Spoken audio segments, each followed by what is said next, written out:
speak little slowly so that I can implement. Thank you so much. Thank you.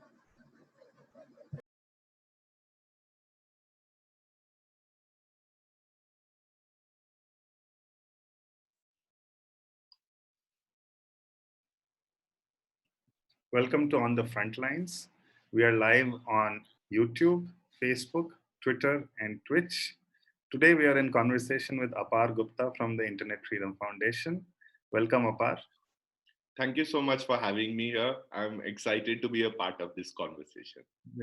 So, Apar, you've been writing extensively about our rights on the internet and how we should be careful about our privacy. Yesterday we had Gagan Sethi from Janvikas talk to us, and one of the things he said was that we should be using enabling technologies, not subjugating technologies. Yes. The concept of technology in itself is supposed to be neutral.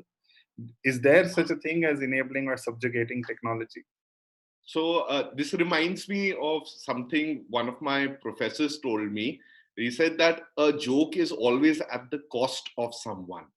This is when he was basically stating that there is no statement which is divorced from politics, and the presumption of neutrality which we prescribe towards technology is something which has been actively challenged. Today, we recognize that technology, given that it intersects with core areas of our life, has tremendous power. That is the first thing to realize. And secondly, technology which is implemented is done through digital devices and communications, which run on an underlying design, which is being done primarily on the basis of certain computer code which is written. Computer code may be programmed in any language. It is a set.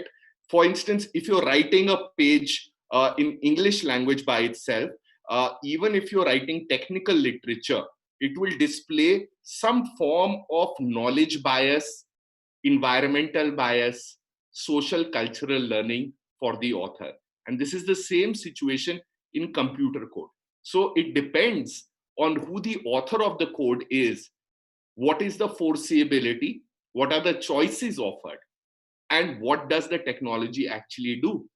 Now, going back to where I started from, technology today, due to the incredible integration with our daily lives as a governance project, as an existence medium, thereby becomes incredibly powerful in how it determines our choices. And these biases which are there within technology thereby signify that there is a level of permissiveness, restriction, and hence technology by itself is not neutral. And I would dispute that assertion, which is quite often made. So clearly technology is dependent on who is using it, who is writing it, and how it's being used. Exactly. And I think this is a recognition which has come through in even previous avatars of technology, which have come through, for instance, from if you look at the power looms, right? And there is a great amount of literature when industrial technology, prior to what we call now is the fourth wave of technology, where basically all the hand looms were being changed into power looms in Manchester, where that phrase comes from, cotton from Manchester, right? And there was an entire movement which is called the Luddite movement, in which these machines were broken. And then the death penalty was prescribed for people who were called Luddites. And even though Luddites is a derogatory term for people who lack reason, who cannot appreciate the gifts and the progress which is made by technology, which has largely been beneficial. Higher life expectancy, better health, but also certain pressures on urban populations as well as rural population. But the reaction at that time was on the basis of the power looms itself, where it was actually destroying a way of life for people who were traditional weavers in the English countryside. Now picture an idyllic countryside, picture a power loom which is coal fired, picture that there are no labor standards, there are no environmental standards, there is ash all over the factory floor, and if you result in an accident, there is nothing which is legislatively built out, such as the Boilers Act, such as the Industrial Disputes Act, such as the Factories Act, such as even the Air or the Water Act. So what started happening was their life expectancy at that point, inflection point of technology, changed. And that is the same thing which is happening with digital technologies, where we are racing ahead, but sometimes failing to reflect and place our humanitarian interests, our human interests at the center. So, in the recent past, privacy and our lives on the internet have also been subject to Supreme Court judgments, especially where the constitutionality of Aadhaar was decided and privacy was decided as a fundamental right. So, isn't the Indian government, or so to say, the Indian justice ecosystem putting privacy at the heart of everything? I think the Indian state organs are recognizing privacy, but we also need to recognize that the state institutions by itself are restrained when they acknowledge privacy. The state by itself, through its various organs, the judiciary, the executive, the legislature, all essentially are holding incredible amounts of power, and they do not willingly subject themselves to checks and balances as a natural human tendency. And this human tendency comes in me, it comes in you, it comes in everyone who's watching. The minute we as a manager are told something by our employees, we think that they're overstepping bounds. So this is a similar mentality which is displayed by state organs towards privacy, where there is a grudging acknowledgement. Okay, so if one looks at the National Economic Survey reports for the past 2 years, they state very disturbing things about privacy, where it is dealt as an afterthought, that it does not matter and it is valued, its value needs to be not factored in very strongly. The second thing which is also very important to acknowledge is that people by themselves are learning a civic value of privacy, which I'll come to a little later. So in the absence of people itself knowing what is privacy, how does it link to their fundamental rights, the expectation from state organs to enforce it will not come through until there is a civic and a popular demand for its recognition. And this is a challenge. It's a challenge always for fundamental rights. The judiciary especially has been the most progressive organ in its recognition, though not in its enforcement, which goes with how the judiciary has conventionally dealt with a lot of fundamental rights cases.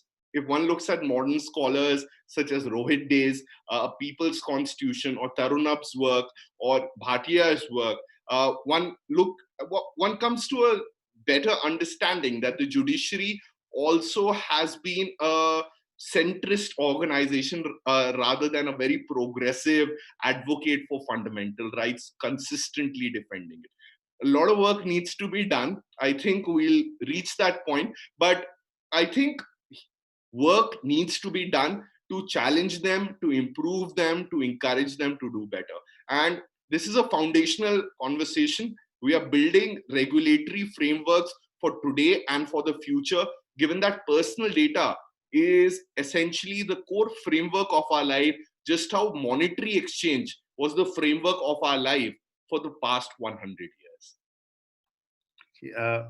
A large deal has just been executed between Facebook and Jio, Yes. both of which are fairly large organizations that have user data. Mukesh Ambani very famously said that data is going to be the oil of the future. What does this mean for our privacy and our private data in the future, given that WhatsApp, Instagram, Facebook, and Jio combined pretty much have everything that we do on a daily basis? I think this is a very, very relevant question. I think there's a lot of contemporary interest around this deal. And the exact dynamics of this deal as per the press release, just to go to the fundamental basis for the benefit of viewers, is that Facebook is purchasing about 9.8% to 9.9% through investing about $4.8 billion into Reliance Jio. Reliance Jio happens to be the predominant telecom service provider with a huge data site backbone, accounting for about 53% of mobile users in India, as per the last mobile connectivity report released by the Telecom Regulatory Authority of India. The deal is essentially an investment by Facebook.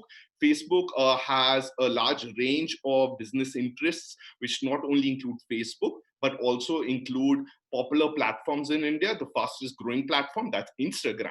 The largest used messaging platform, that's WhatsApp, right? And Jio also is not only a connectivity company. It as a communications framework, there's a tower side business it has. So there's a huge amount of merger between the pipe which carries the content with the actual content with itself. And the actual danger which is arising is the merger of the interests between the pipe, and the pipe basically giving water to 53% Indians, and the water provider itself, and by itself impacting your choice to say that, no, I don't like the flavor of this soda water which is coming through this pipe. I want to drink something else.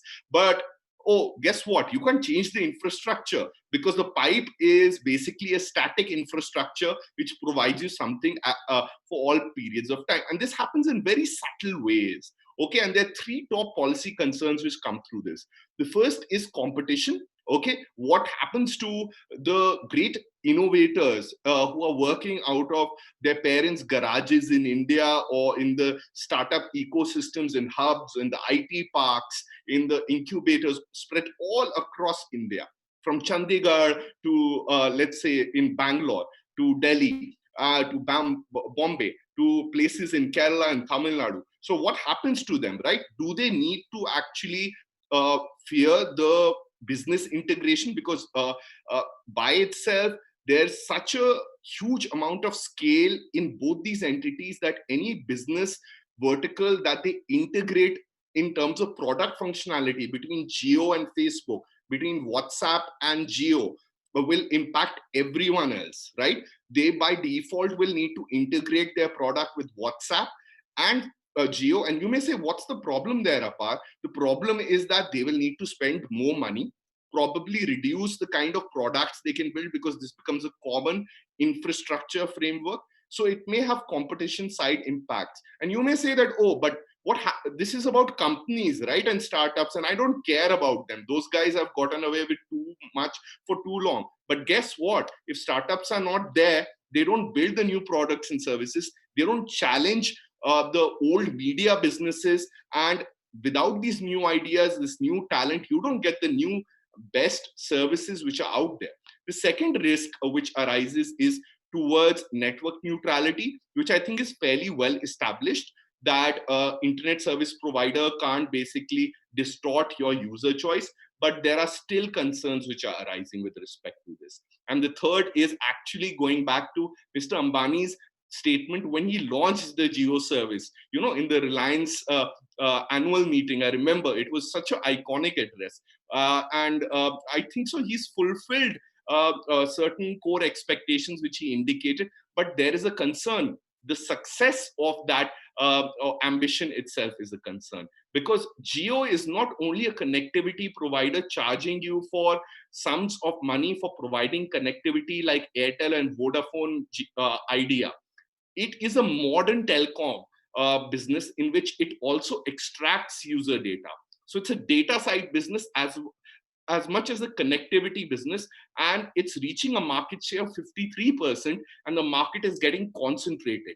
So as it pulls more data, and as everyone has WhatsApp, Facebook, and Instagram, and Facebook wants to integrate all three of them, your data touch points basically are numerous, but are becoming aggregated, and there are business interests between both. What that results in is incredible power and insight into your daily activities at all points in time, given the amount of sensors and the personal data which is taken away. And at the back end may be collected, and those blocks, just like pieces of Lego, may be put together, and this gives a complete picture into your lives. So pretty much every way in which technology enters our lives could be shaped by this single, so to say, 9.9% deal by Facebook. Yes, and that is correct. And this is why organizations like IFF exist. We exist to question, critique, and provide a sense of reflection. We are an advocate for the fundamental rights of every Indian. And to us, it's not about Geo or Facebook. It's about people, ordinary people, and their rights to demand accountability. Now, in our initial statement, we are urging the telecom regulator to look at this a little closely, but most particularly the Competition Commission to actually review the deal, what are the mechanics, and if there are any subsequent integrations vertically or horizontally between the businesses controlled by both, to make at the very least a public disclosure, survey the impact on the market and end users like all of us, and also to ensure at the same time that there's continuing disclosure beyond this deal by itself. So the Competition Commission can always put conditions when two giants join hands to say that, hey, you're not going to swing the axe on the same tree at the same time, and you're not going to cut down competition in an unfair manner on the basis of your market size. But this deal, seriously, is something we should all closely watch, given the amount of power and the potential that can be exercised. Principally, I do not think so. Such investments should be prohibited, because this is also how innovation happens, right?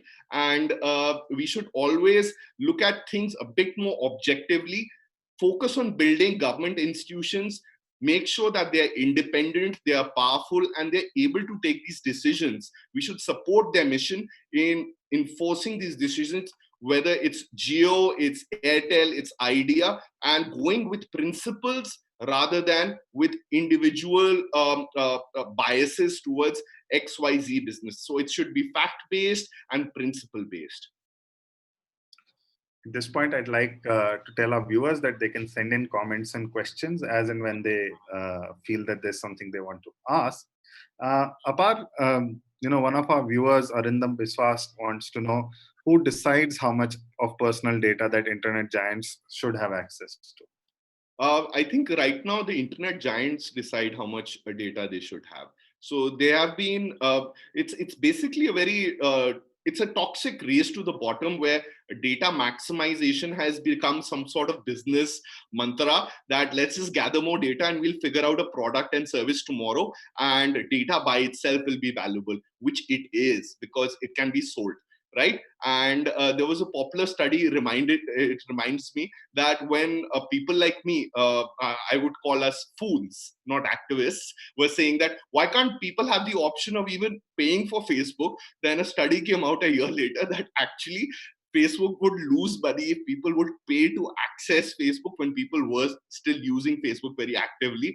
And Facebook makes a longer value on the basis of personal data over a longer term and period of time. Now, how can this stop? This can stop by a data protection law. A data protection law will create a regulator, which is a data protection authority, which will exercise oversight, provide clear legal standards and enforcement, and enforce penalties. India is one of the few countries which does not have it, which has not been able to enforce any penalties. And just to give an instance, we all heard about Cambridge Analytica. What happened after that? Nothing. There was a few press statements by the Ministry of Electronics and IT. The Honorable Minister, Mr. Ravi Shankar Prasad, wrote, dashed off some letters, but subsequent to that, we have not seen active enforcement and monetary penalties on Facebook for that data breach. And there was data of at least 3 crore, I think so, close to about 3 lakh Indians at least, which was exposed to Cambridge Analytica. And despite that, Europe putting a fine, United States putting a fine, India, which has the largest user base of Facebook, largest user base of WhatsApp, larger viewer base of YouTube, and possibly largest in every sense.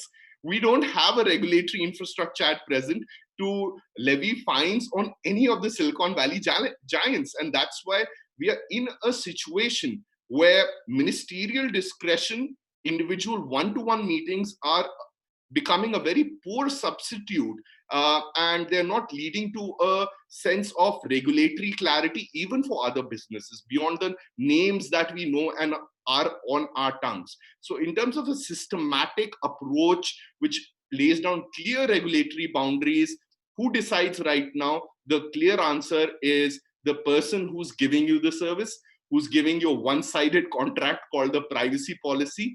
And how do you enforce it? Well, you can't, because there's no effective adjudicatory body, there's no regulator, there are no modern standards, but we need to work with pace, determination towards these things. And the Internet Freedom Foundation, where I work, aims to do this. We hope to be your champions and advocates to do this. As a follow-up to this question, Swarang Verma asks that should there be a shift in the strategies for data protection towards a framework of breaking up big monopolies, aggregating the whole infrastructure as opposed to just a simple data protection law? So I think, if you look at the platform level risks, and I think this is a much more regulatory policy oriented conversation, but let's get into the basics. Okay, what Swarang is saying is that given that there are so many users on some platforms, it's almost impossible to essentially demand accountability from them, and demand accountability for a various host of risks which also arise when basically people from your family, your friends groups, and even people who you don't share physical spaces with or that kind of social fraternity, all of them are all connected on a private platform. So what happens when that happens is that there's a tipping point, and by itself it becomes a shared infrastructure which cannot be displaced. And there are unique risks which happen through this aggregation. Disinformation. For instance, if fake news is traveling through that social media network and there are inadequate legal technical checks at the side of this social network by itself, it leads to incredible harm. It's again a problem of aggregation of individuals. So what Swarang is asking is that this aggregation cannot be displaced by, let's say, any other platform, because everyone is already there. And you will say, why should I switch to anything else?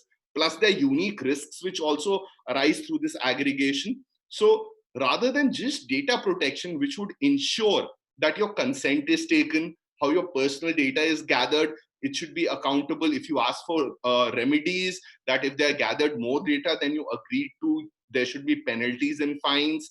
And in case you want to delete it, somebody ensures it's deleted. Unauthorized breaches are also leading to penalties. So all of this is fine under data protection, but it does not take into account and address the problem of this aggregation, of this scale, of the enormity of this challenge and these giants, which the Europeans call GAFA, okay, or FANG. Okay, so they've come out with really good acronyms for them. Facebook, Apple, Google. Okay, so essentially, competition is a framework which needs to be examined. In regard to this, the Ministry for Corporate Affairs recently did put out a consultation paper, and we as an organization did submit comments. I think the Competition Commission needs to grow its expertise and culture into looking at high-tech industries and data as well. And of course, I do agree with Swarang that scale is a problem, but let's look at the competition framework. It's not only scale, okay? It's not actual market dominance, it's abuse of dominance, which the competition framework looks at. And I think when you are dominant, there's always a tendency to abuse that dominance. And it's not a problem of intent, it's not a problem of bad faith. When you're just too powerful, right? Just imagine the person who may be the great Kali sitting on a flight next to you, okay, and who may be basically sharing an armrest with you. Despite the best intentions and the friendly demeanor of the wrestler called Kali, elbow here and there will come. So I think the Competition Commission is needed to to ensure that the smaller platforms, the new startups, especially the users and the benefits towards this great digital transformation India is going through is available to everyone, to make sure we get our share of the armrest. So yeah, so as to say. Okay, so I think there's a lot of work to be done there.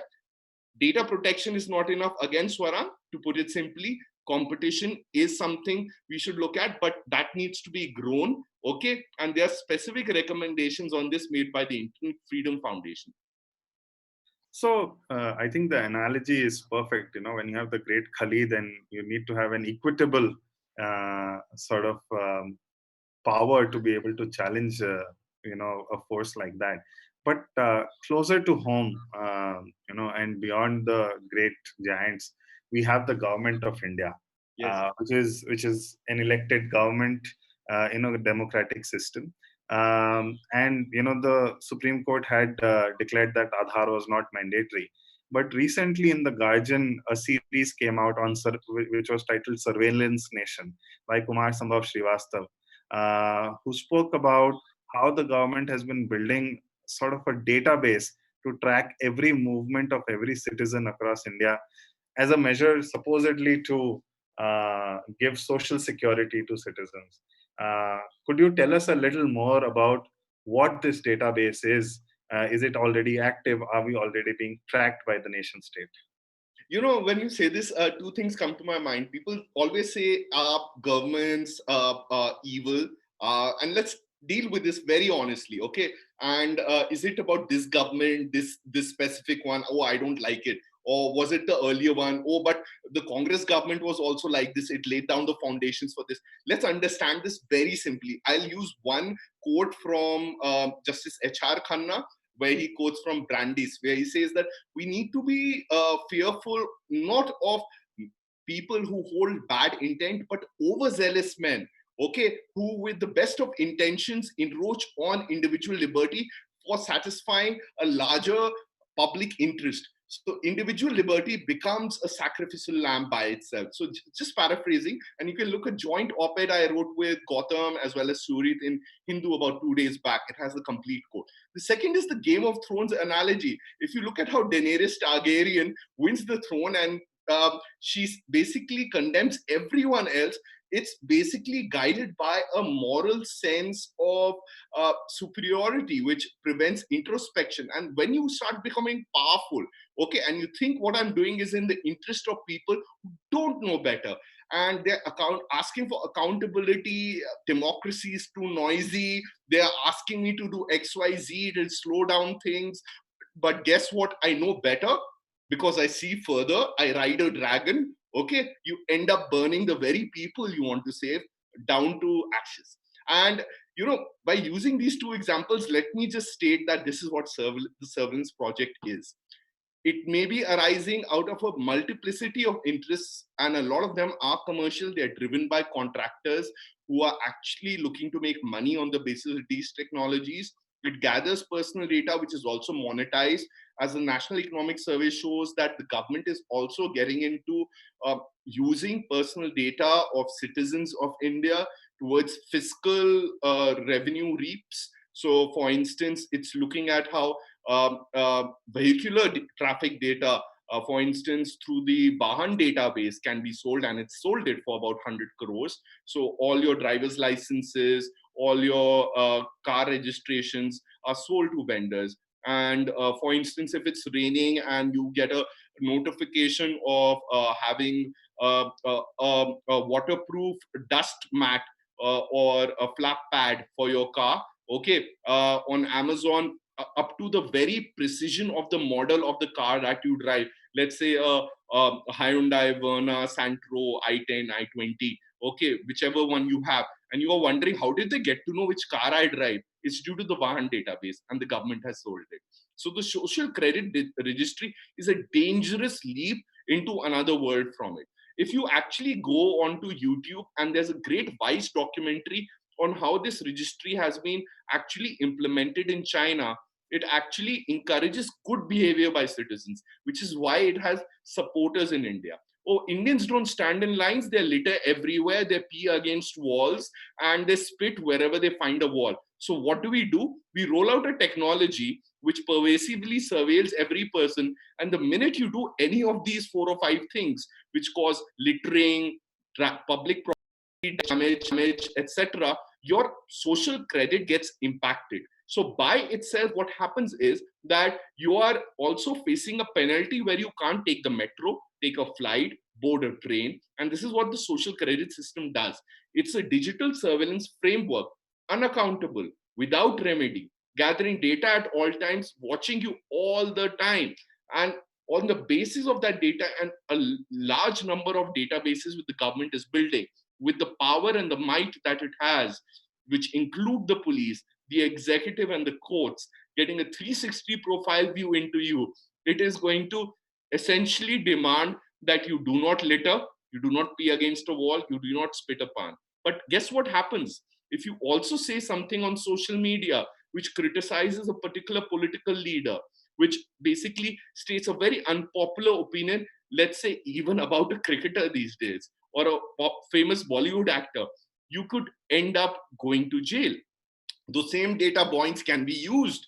And we live in a society, let us remember, with not the best rule of law infrastructure, where arbitrary arrest, criminal prosecution are the norms. And we should think beyond the metropolitan cities where there is a better criminal administration of justice, where there is less administrative discretion and greater certainty and remedies and networks of resilience which people have.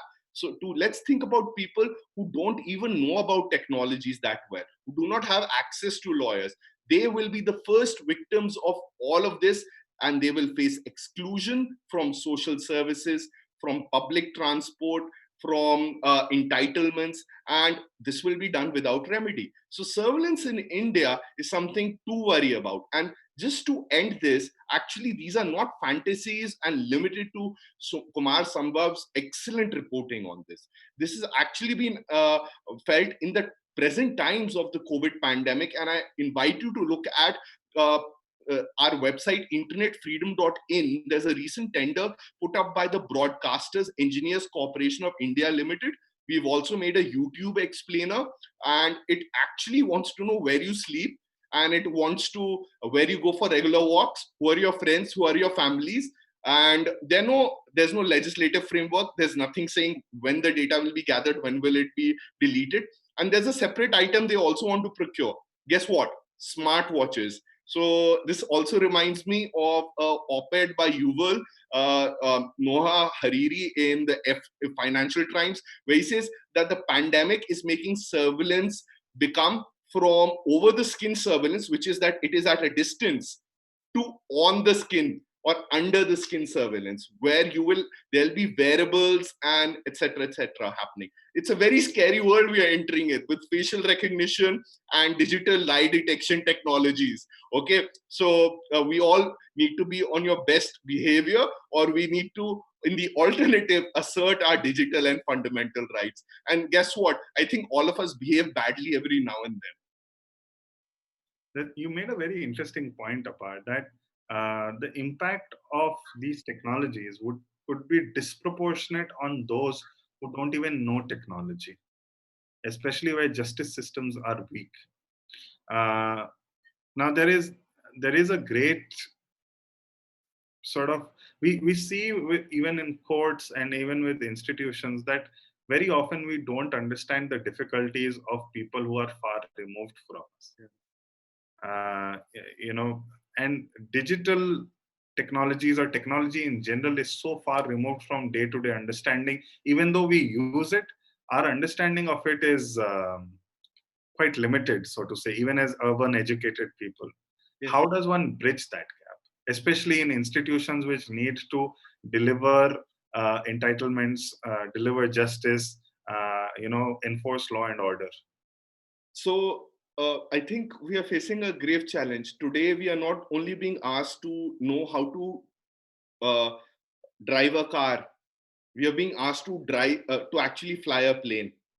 And if you know how pilots go through training, they also know about the mechanics of each craft, each one of its separate components. We are being asked to be airline pilots without training.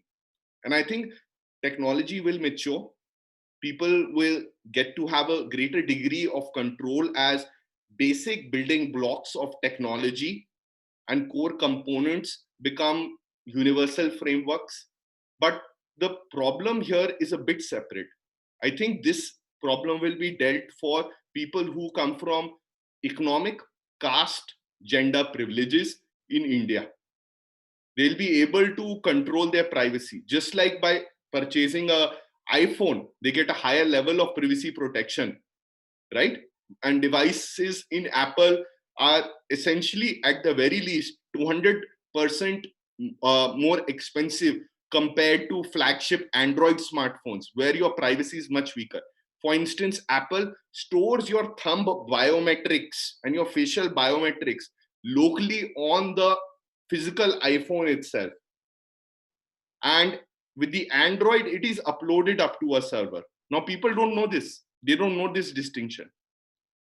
Cheaper technologies come with less protection, just like airbags. But are we in a situation today where airbags are optional? And that is the question I'll put, that it is a safety issue. It is a livelihood issue. And we've seen it with Aadhaar. The core problem with Aadhaar was not only privacy and surveillance. In fact, it was a very interesting case for people to study, where actually petitions were filed by activists including Aruna Roy, Nikhil Dev, Bezwada Wilson, where there were essentially arguments made that this system is a technological system which people who are entitled to rations, and entitled has a very precise definition. They are owed, means they should naturally get it. So people who are entitled rations, which is essentially rice, cooking fuel, pulses, and I would ask viewers who have never had the experience of going to a ration delivery shop to go there and to look at what's happening.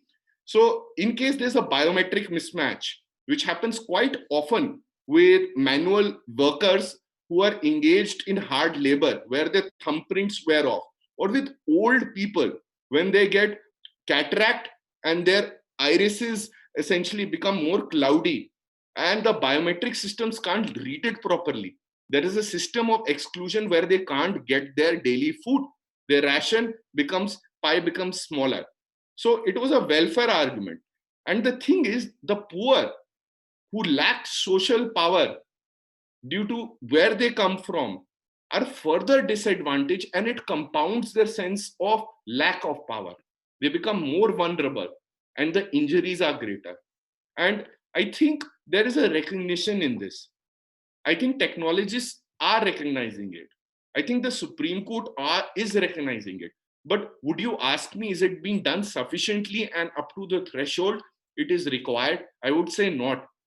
I would say that this needs to be also be there by design. So just like we talk about privacy by design, which is an aspiration, it's not being done in practice. You should at least start aspiring for welfare in technology also by design. Looking at the impact of technology in mass systems of deployment, especially state deployment, for people who would be impacted by it, and treating exclusion at the very threshold as a foreseeable risk. So technologists have recognized it. There is a recognition in the Supreme Court. There is possibly some recognition in the government also, but probably enough is not being done. I want to shift your attention to something more recent before COVID. On the floor of the parliament, the Home Minister said that the Delhi police is deploying facial recognition to identify the perpetrators of violence, and that no one will be spared, and that all databases will be integrated from various neighboring states to reach these people. Do you think such a technology is efficient or capable of recognizing people? Do we have those kind of systems in India to recognize people who we don't even know through their faces? And if so, how what kind of privacy concerns do these technologies have?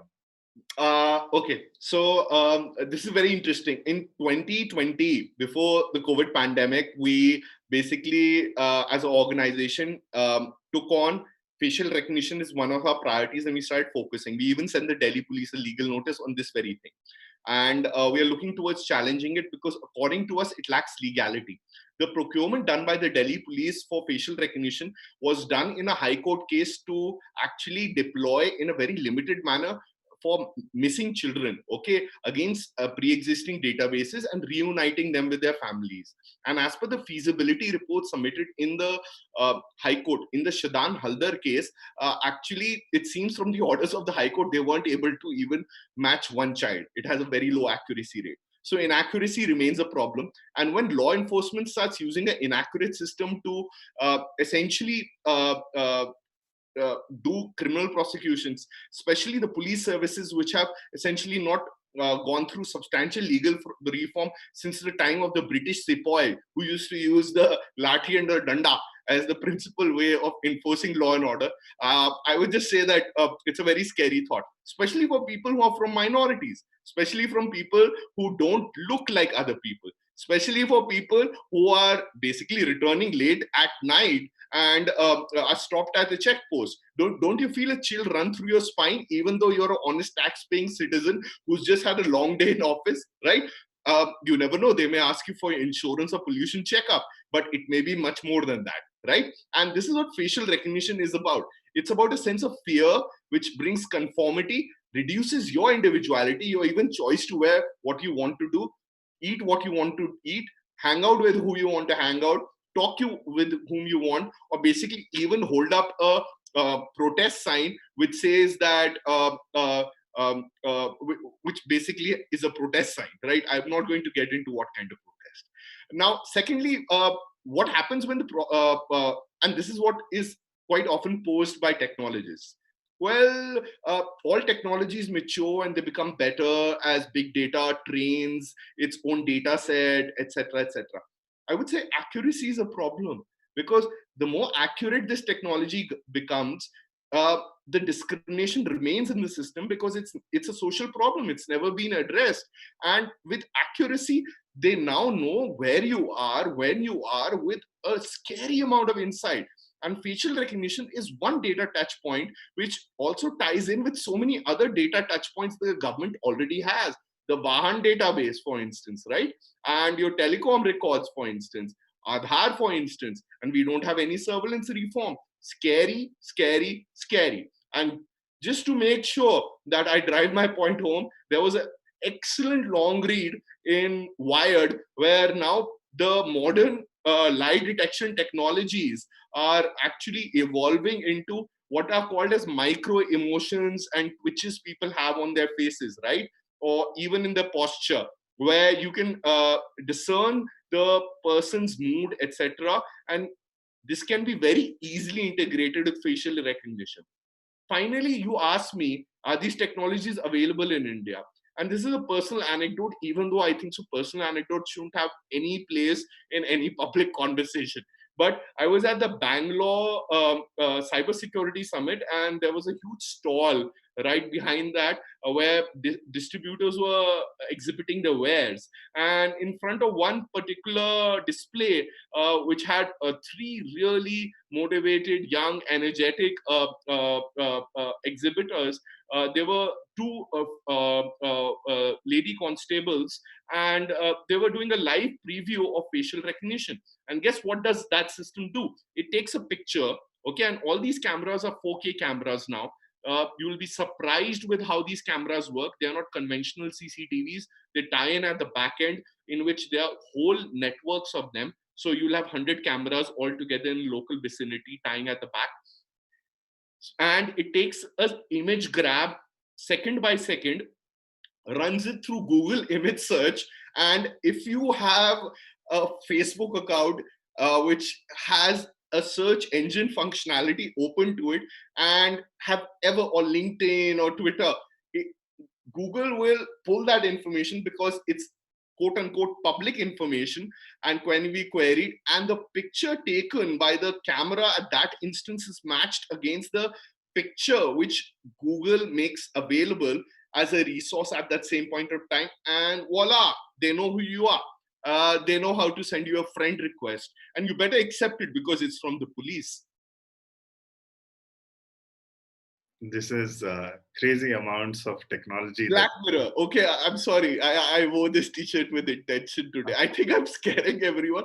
And let me also say that, see, why am I smiling and laughing about this is because it's incredible people don't know about it, but this is the work we are doing every day, and we are just astounded. And we don't have the regulatory systems in place. We conduct our work very seriously. We are making repeated urges to every public official to reflect more, to build these institutions, because it's democracy at stake. And democracy is a shared culture for all of us. It means so much to all of us. And without democracy, we face a bad economy, we face a bad society, and just it results in so much damage. So I think there are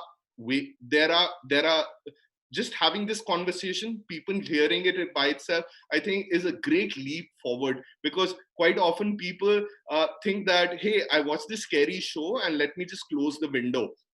There are solutions to all of this. There are legal infrastructures, technical frameworks, and there are enough people working on this. But I think this is a new conversation in the development sector, in civil rights, and people are learning. And let's all hope to learn together.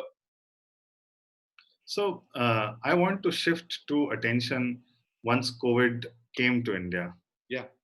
Along with COVID came like a bunch of spyware agencies posing as supporters for the government for helping them contain COVID.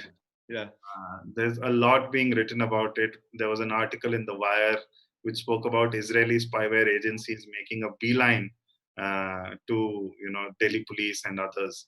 What is this about?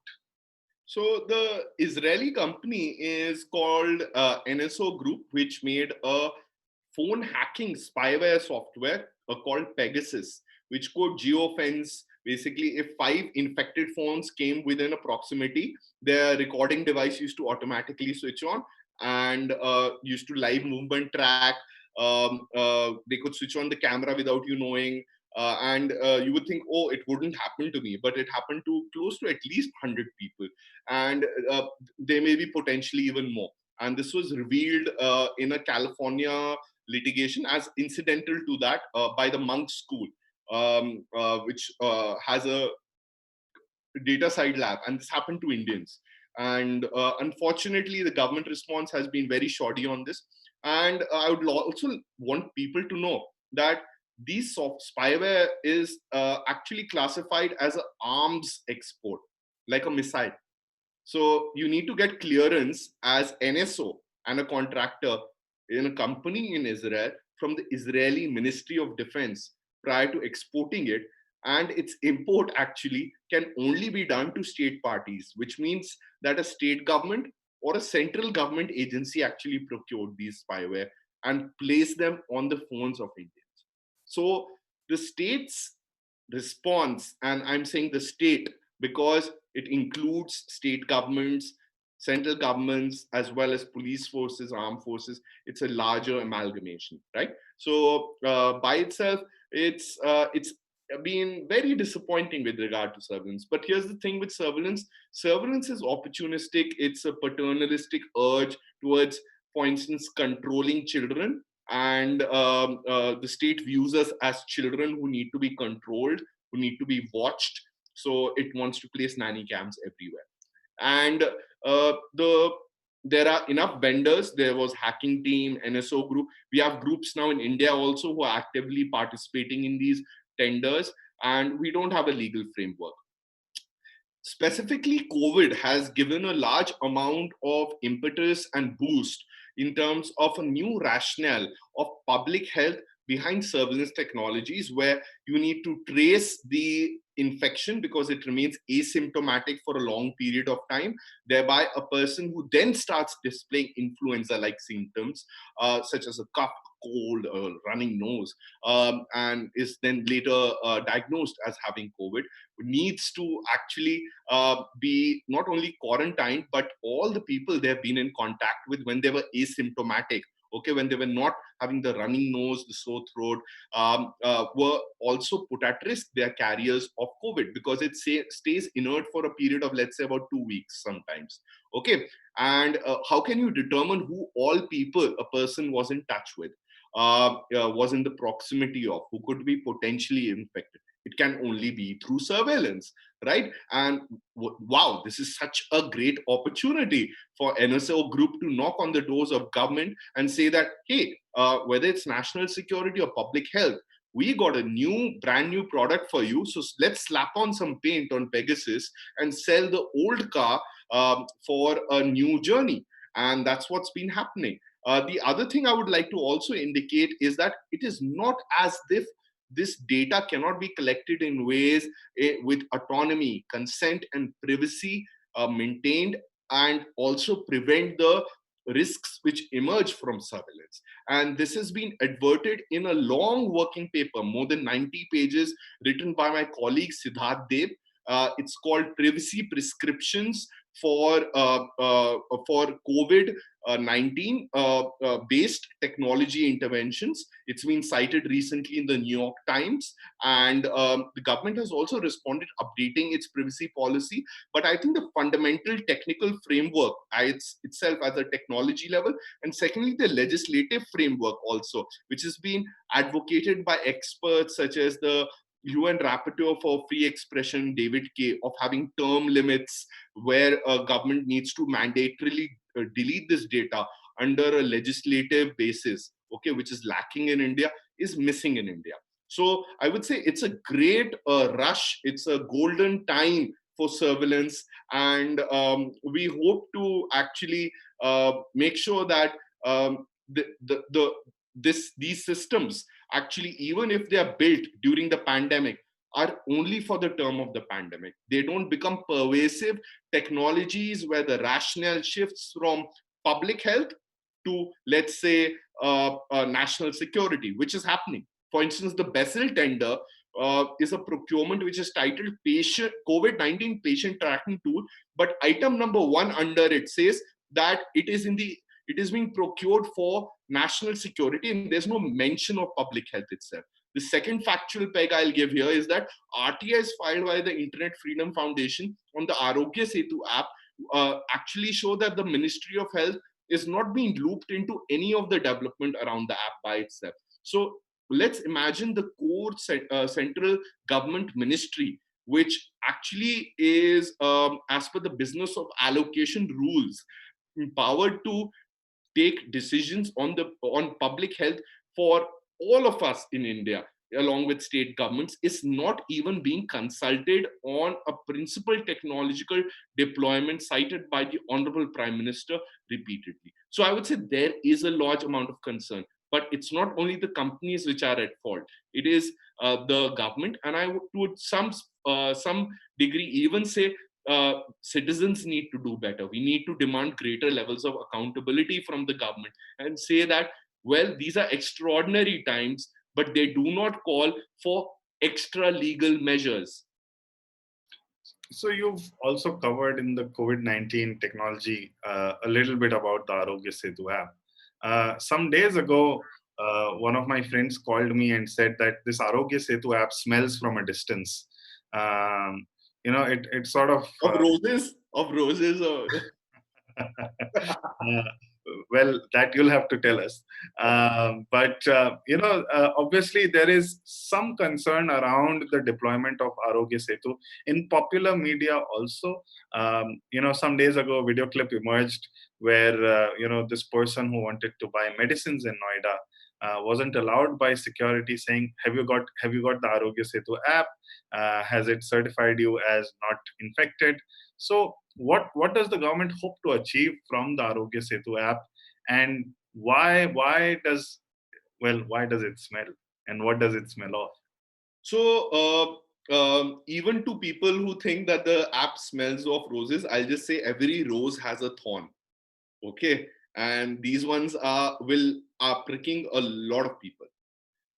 My learning on this is essentially derivative. It comes from practicing physicians who have underlined that if you look at prior pandemics and infectious diseases, they acquire a level of social taboo where there is underreporting, people hide their diagnosis, and there's stigma attached. So it breaks a social cohesion, a sense of fraternity. And why is social cohesion and fraternity important? Because it's an infectious disease. It can happen to anyone for no fault of theirs, right? And if we start discriminating against people, we won't be able to win this battle. And I think this is a recognition coming from the Prime Minister's Man Ki Baat addresses. He does say these things, fraternity. But I think what we are lacking is taking it to its logical conclusion. And Arogya Setu is a good instance of this. Why? Physicians also state that each technological intervention needs to be placed within public health priorities. They do not need to stigmatize. And I think stigmatization has already happened with COVID with regard to the privacy side impacts, when people's names who are not even infected, maybe just be under quarantine, have been put up with identification details of their names. For instance, in Ahmedabad, where these lists are circulating on WhatsApp groups, or in Bangalore and Karnataka, where people who have been quarantined, their home addresses, thereby giving an inference of who actually may be infected, has been put up on the state government website.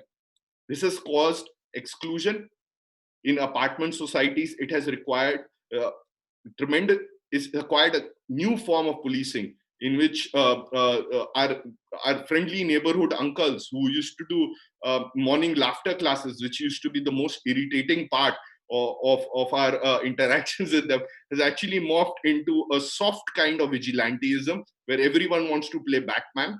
Okay, and the problem is also occurring in Arogya Setu for that very purpose. It's not only a contact tracing app, as I explained the functionality earlier. It's becoming a app which is required mandatorily for utilizing public services. For instance, only yesterday, there was an official memorandum put out by the Department of Personnel and Training that all central government servants need to install the app, number one. Number two, the app will determine their status as safe or risky based on Bluetooth-based contact tracing. Hence, the determination is by an algorithm. Is there any remedy? Is there any correction? The OM is silent. The third is that the facility which is also being built and functionality which is being built is an e-pass system. That are you safe to travel? Where the app will now also start showing a QR code which each person should carry. Now, of course, there are obvious risks to people who have smartphones. But what happens to people who don't have smartphones? Well, the Niti Aayog says they are also launching a non-smartphone version. What happens to people who don't even have feature phones? And that's a lot of Indians. If one looks through the TRAI connectivity reports by itself, which only map connections per Indian, about 53 connections exist per 100 Indians. And this disease, by its very nature, this virus, cannot be dealt by a sole principled technological intervention without checks and balances and remedies. I feel very bad for people who will be forced to install this app, who may not have phones and will be denied access to buses, metros, and also central government employees, given the lack of clarity whether if they are marked as being unsafe for work, whether it will count towards their ACR reports, will determine their future promotions, or even determine how many leaves they have taken, whether it counts as sick leave or not. And all of this is concerning. These are tangible impacts which come with the rose, which may have more thorns than actual fragrance, right? I want to ask you, what is the, as the final question, what do you think is the way forward for making privacy a day-to-day concern? Because as an issue, it is, I mean, remarkably so, it's an issue that concerns a large population of middle class Indians, but those without feature phones or those without access to internet will possibly be denied many things as a result of not having this. So what do you think are some of the things we can do going forward to make privacy, to make our digital rights a more day-to-day subject? I think to expect every person to be an activist is a very high expectation. I think people who are in positions of power, all relevant stakeholders who work on these issues on a daily basis, do need to build civic value. And we are trying our part at Internet Freedom Foundation. If you've seen some of our social engagement, we are trying to work with groups, we are trying social media tools, user education, and it will happen. That constituency needs to be grown. But the incentives which are designed for privacy need to happen from the government. And people will say, Apar, you're being idealistic. But there is a sense for this idealism. It's our constitution, our federal framework, our fundamental rights. And this is why our forefathers fought for independence, right? And it's great to be idealistic. We need to expect better from our government, not only be agitational, confrontational, or adversarial, but also to encourage them. And this can all be done at the same time with greater amounts of objectivity. I think we are playing our part. This is a longer battle. I always reflect when I think about this. I maintain hope. I maintain cheer, and we are going to win this. And eventually, but we may not see the fruits today. It will all happen incrementally. And let us remember that freedom of speech and expression also as a civic value is still building out in India. We still do not really, even as educated people who may have studied abroad with the best of privilege, when we do not like something, an instinct in a lot of my friends and colleagues is to, hey, that should be censored, that should be banned. Well, I think as a society, we need to be more tolerant, more humanistic, and all of this will happen with the right institutions, infrastructure, but we all need to work together. So I hope people do who watch this video, this or are joining in right now, they go to Internet Freedom Foundation. Our website is internetfreedom.in. We have a forum. They can have these conversations with us. They can sign up for our newsletter. And I will also urge them to give generously to us. It is independent funding from people like that, which we disclose every month in a very transparent manner, which helps us do the work which we do. And we take money only from Indian sources, from people like you and us, and they essentially become members of our organization. We go on the work, we do quarterly calls. So I think we are doing our part. There'll be more organizations, and I won't use the quote, let 100 flowers bloom, because that actually has a very dubious origin. But I hope let 100 sunflowers bloom in India. So I hope there's a lot of scope for this kind of work. And I hope that especially younger people who are watching this also start their own organizations. Thank you so much for joining us, Apar. Thank you, Gaganpreet from Signable for translating for us. And thank you to all our viewers for listening in. Thank you. Thank you.